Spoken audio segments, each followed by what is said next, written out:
दादा नमस्कार. नमस्कार. आपलं पूर्ण नाव? मी दीपक पंथू गावी, राहणारा चिखलीचा आहे, नवापूर तालुका, जिल्हा नंदुरबार. माझं मूगचं गेल्या वर्षी विराट गोल लावलं होतं. मी 1 एकरमध्ये लावलं होतं. आणि माझं उत्पन्न दुसऱ्यापेक्षा चांगलं असतं. आणि विराट गोलचं मूग थोडी लांब पण जास्त असतं.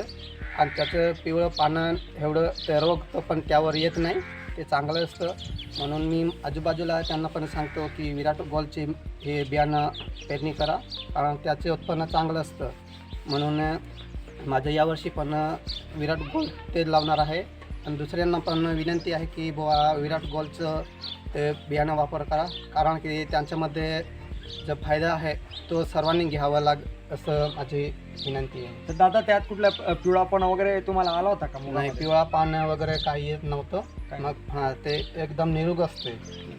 उन्हापानमध्ये ते जेव्हा कापणी तोपर्यंत त्याचे जे शिंग आहे ते तुटत नाही किंवा काही होत नाही.